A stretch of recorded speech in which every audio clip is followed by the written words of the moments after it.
Kraków is a marvelous city to visit. I love it because it feels like a country within a country, and enjoying that vibe makes it seem that the rest of the world is completely irrelevant. Now, I value Kraków for my friendships there and for my personal history that I enjoyed when I lived there in the past. But most tourists come to Kraków to see different sights, and as a person who lived in Kraków, I actually didn't pay those sights quite the attention that maybe they deserve, so I decided to take a little trip to Kraków as a tourist to visit some of the top sites.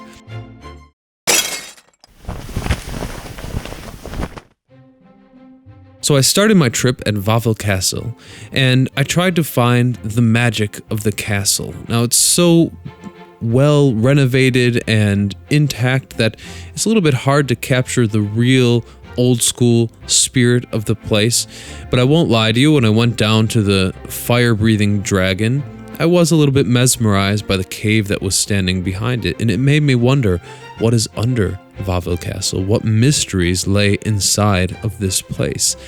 So the thing I liked about Wawel was the imagination of what dark mysteries might be deeper and out of sight to the ordinary tourist.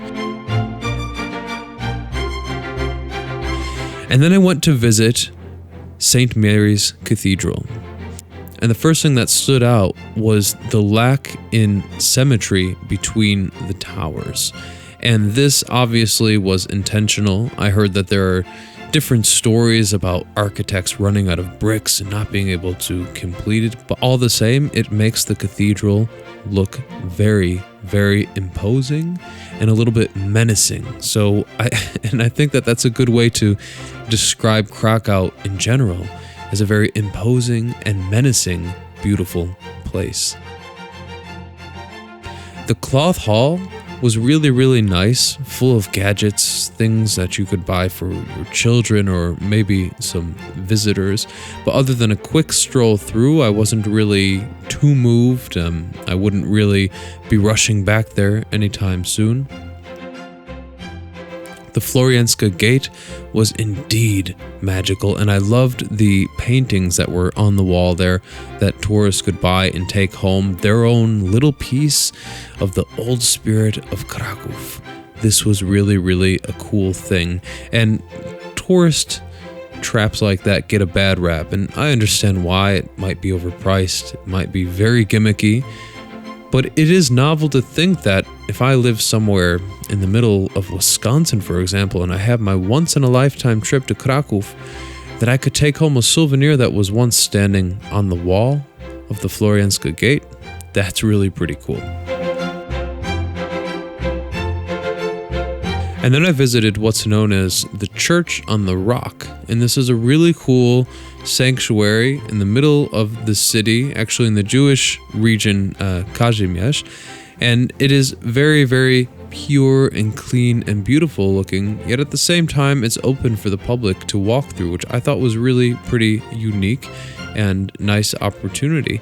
Now, the other thing that was great about this little place were the untouched old details that you could find. Some of the statues were a little bit rustic looking, and you could see the dirt and the grit of the city on them, whereas the church itself was beautifully whitewashed with the kind of green color roof. So after seeing the key tourist sites, I sat down at a cafe to kind of digest what I had visited and try to make sense of it from the perspective of a tourist. And there was one very bizarre conflict happening in the city. There was church after church after church after church. I actually don't think I've ever been to a city with more churches than Kraków. Yet at the same time, there was bar after bar after bar after bar. I also don't think I've ever been to a city that had a higher concentration of places to drink alcohol. And this weird mix of party and religion said a lot to me about what Kraków is and who these people are. It is a very, very conservative Catholic city that's at the same time filled with students tourists, and party animals. So the good news, if you're a religious type and you visit Krakow, you can party all day long and you won't have any trouble finding a church to confess your sins.